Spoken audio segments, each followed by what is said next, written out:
Happy Sunday, everyone, and a very happy Easter to you. I hope everyone is doing good today. Today, I decided to read a special story for the occasion, one that you've probably heard before, the Easter story. So sit back, relax. Let me tell you a little story. Jesus had told his closest friends that soon he would die, but that on the third day he would be alive again. They did not remember Jesus' words, but the time came for Jesus' words to come true.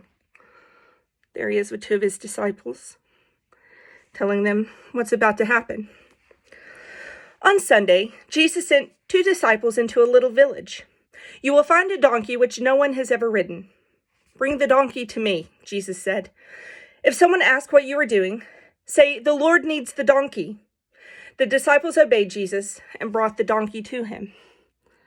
They got the donkey for him. Jesus sat on the little donkey, and together with his friends, they headed toward the city of Jerusalem. Crowds of people stood along the side of the road.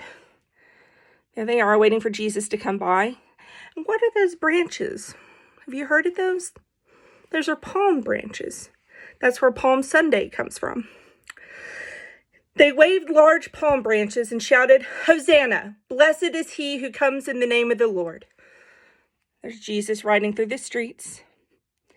And the crowds have their palm branches and they're saying, "Hosanna, Hosanna," and praising the name of the Lord. On Monday, Jesus went to the temple in Jerusalem. He became very angry because the crowds of people were buying and selling animals. The people were not worshiping God. There's Jesus. He's not too happy with people right now, everything going on. So Jesus turned over the tables and made the buyers and sellers leave the temple. The religious leaders were upset with Jesus. There he had turned over the tables. See, when Jesus speaks, you listen. On Thursday evening, Jesus and his 12 disciples celebrated the Passover together. During the meal, Jesus took some bread, prayed, and then gave some to his friends. "This is my body," he said, "which will be broken." There they are, the 12 disciples at the table. This is also known as the Last Supper. Then Jesus took the cup of wine, prayed, and gave some to his friends. "This is my blood," he said. "I'm giving you a new commandment. Love one another, so that everyone will know that you are my disciples." It's one of the most important commandments. It's to love each other. "Love one another as I have loved you," he said. After the Passover meal, Jesus and his friends went into a nearby garden. "Stay here and pray," Jesus said. "Please stay awake and pray for me." Jesus walked further into the garden, knelt on the ground, and began to pray. "Father, I am willing to do what you want," Jesus said. Even though he knew what was going to happen, he trusted in God's plan. He knew that this is what was needed of him. Soon a group of people and soldiers came through the garden carrying torches. Judas, one of Jesus' closest friends, was leading the way. The religious leaders gave him 30 pieces of silver if he would take them to Jesus. And then the soldiers arrested Jesus. Can you believe that? Judas betrayed his friend. The soldiers and religious leaders took Jesus to Pontius Pilate, a governor and a judge. Many people lied to the judge about the things Jesus had said and things that he had done. "I find no wrong in this man. Let Jesus go," said Pilate. But the crowd insisted that Jesus be crucified. Even though Pilate did not agree, he listened to the crowd. That's when they took Jesus before him, and everyone turned on him. Jesus was silent as the soldiers took him away. They put on Jesus' head a crown made of thorns.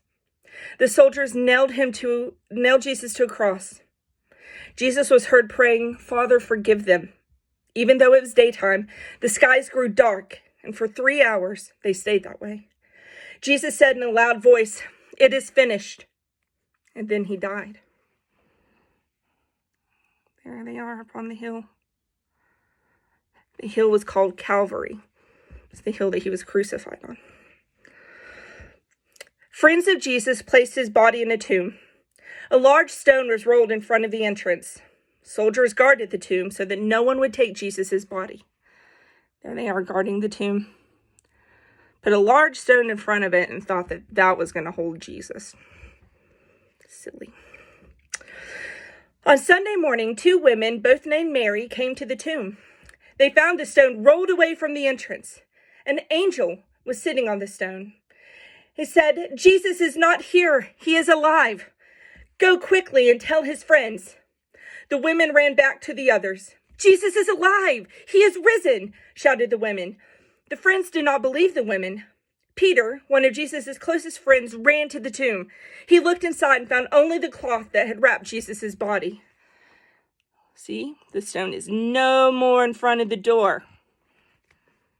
Try to hold Jesus down. No, grave can't hold him. Later that day, Jesus joined 2 of his friends while they walked along the road to a little village. Then Jesus visited the disciples in Jerusalem. He showed them his nail-scarred hands and feet. It was true. Jesus was alive. There he is talking amongst them. And that is the Easter story. It's a really, really good story because it proves to us that God has a plan for each and every one of us. And the things that Jesus would do for you are unfathomable. That means you can't even imagine the things that he would do for you. So this Easter, remember the real reason why we're celebrating. Yeah, the Easter bunny's cool. Candy is good. But the real reason is that Jesus died for you and for me, even when we didn't deserve it. And he laid in a tomb, and on the 3rd day, he came back with a vengeance. I hope you guys have a wonderful Easter, and stay safe, stay well. Talk to you soon.